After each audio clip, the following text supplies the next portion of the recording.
अपूर्ण इच्छांचे ओझे आणि गुरुचरणी संपूर्ण समर्पण. माणसाच्या दुःखाचं खरं कारण गरिबी नाही, अपयश नाही, तर अपूर्ण राहिलेल्या इच्छा आहेत. एका गावात एक श्रीमंत व्यापारी राहत होता. पैसा, घर, गाडी, मानसन्मान सर्व काही त्याच्याकडे होतं. पण त्याच्या चेहऱ्यावर कधीच आनंद नव्हता. रात्री झोप लागत नव्हती. मनात सतत एकच विचार, हे मिळालं नाही, ते राहिलं, अजून हवं, अजून हवं. एक दिवस तो जंगलातील एका महान तपस्वी संतांकडे गेला. त्याने विचारलं, महाराज, माझ्याकडे सर्व काही आहे, तरी मनाला शांती का नाही? संतांनी उत्तर दिलं नाही. त्यांनी त्याला दुसऱ्या दिवशी पहाटे नदीकाठी बोलावलं. दृष्टात एक माकड आणि मुठभर चणे.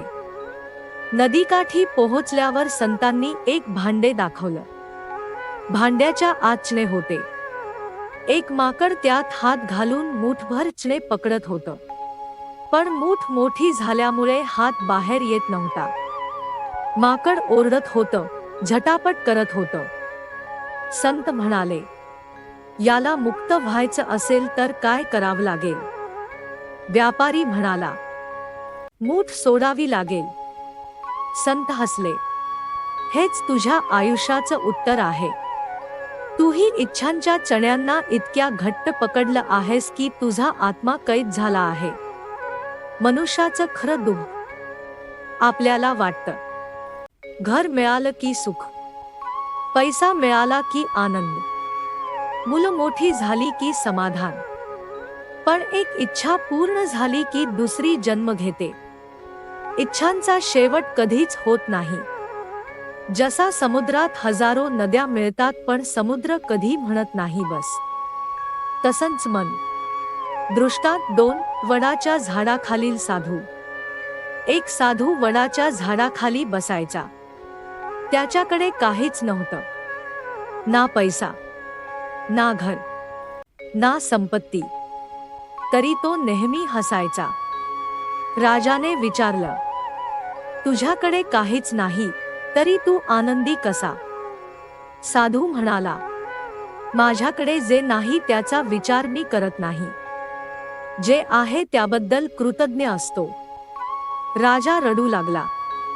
कारण त्याच्याकडे सर्व होतं पण समाधान नव्हतं.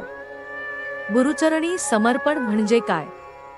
समर्पण म्हणजे, गुरुदेव, माझी इच्छा पूर्ण करा, हे नाही. समर्पण म्हणजे, गुरुदेव, माझ्यासाठी जे योग्य आहे तेच घडू द्या, हा भाव. ज्या दिवशी हा भाव जन्माला येतो, त्या दिवशी मन हलकं होतं. दृष्टांत 3 दिवा आणि पतंग. एक पतंग दिव्यावर प्रेम करायचा. तो सक्त दिव्याकडे धावत राहिला. शेवटी जळून गेला, कारण त्याचं प्रेम आसक्ती बनलं होतं. पण दुसरा पतंग दुरून प्रकाश घेत होता. तो जगला, प्रकाशही मिळाला, जीवनही वाचलं. तसंच इच्छा असावी, पण आसक्ती नसावी. सर्वात भावनिक प्रसंग. एक भक्त रोज गुरूंना म्हणायचा, माझी इच्छा पूर्ण करा. वर्षानुवर्षे काहीच घडलं नाही. तो नाराज झाला, गुरूंना सोडून निघाला. रस्त्यात त्याला कळलं, ज्या इच्छेसाठी तो हट्ट करत होता, ती पूर्ण झाली असती तर त्याचं आयुष्य उद्ध्वस्त झालं असतं. तो धावत परत आला, गुरूंच्या चरणी पडला.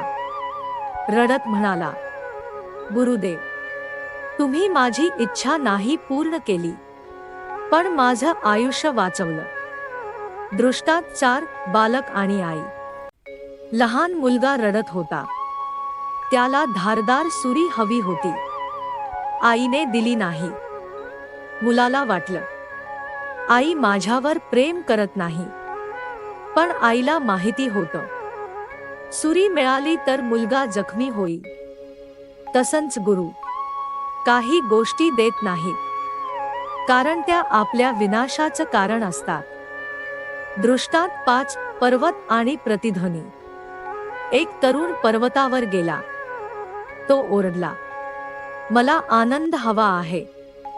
पर्वताने परत उत्तर दिलं, आनंद हवा आहे. संत म्हणाले, जग तुला तेच परत देतं जे तू आत बाळगतोस.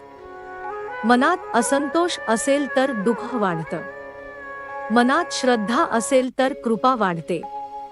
स्वामी भक्तांसाठी अंतिम संदेश. स्वामी नरेंद्र महाराज नेहमी सांगतात, ज्याला गुरु मिळाला त्याला किनारा मिळाला. इच्छा संपणार नाहीत, पण गुरुचरणी समर्पण केल्यावर त्यांचा भार नक्कीच कमी होतो.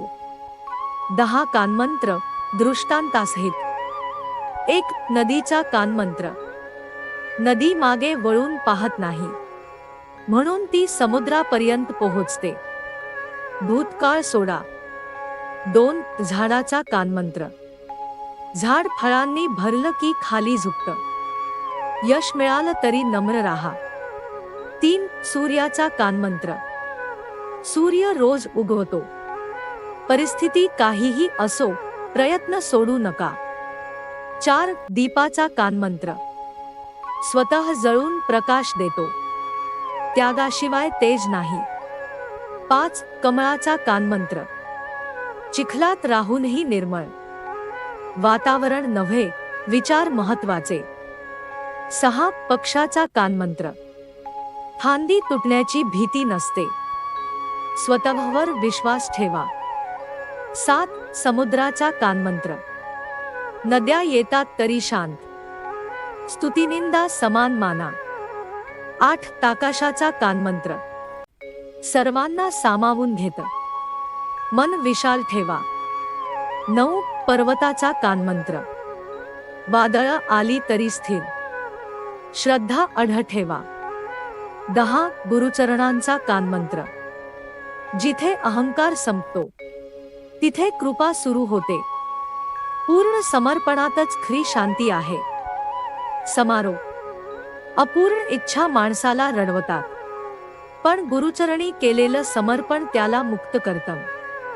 इच्छा पूर्ण झाल्या म्हणून सुख मिळत नाही, तर गुरुने जे दिलं आहे ते प्रेमाने स्वीकारलं की सुख जन्माला येतं. जय सियाराम. सद्गुरु चरणी संपूर्ण समर्पण हाच जीवनाचा खरा मार्ग.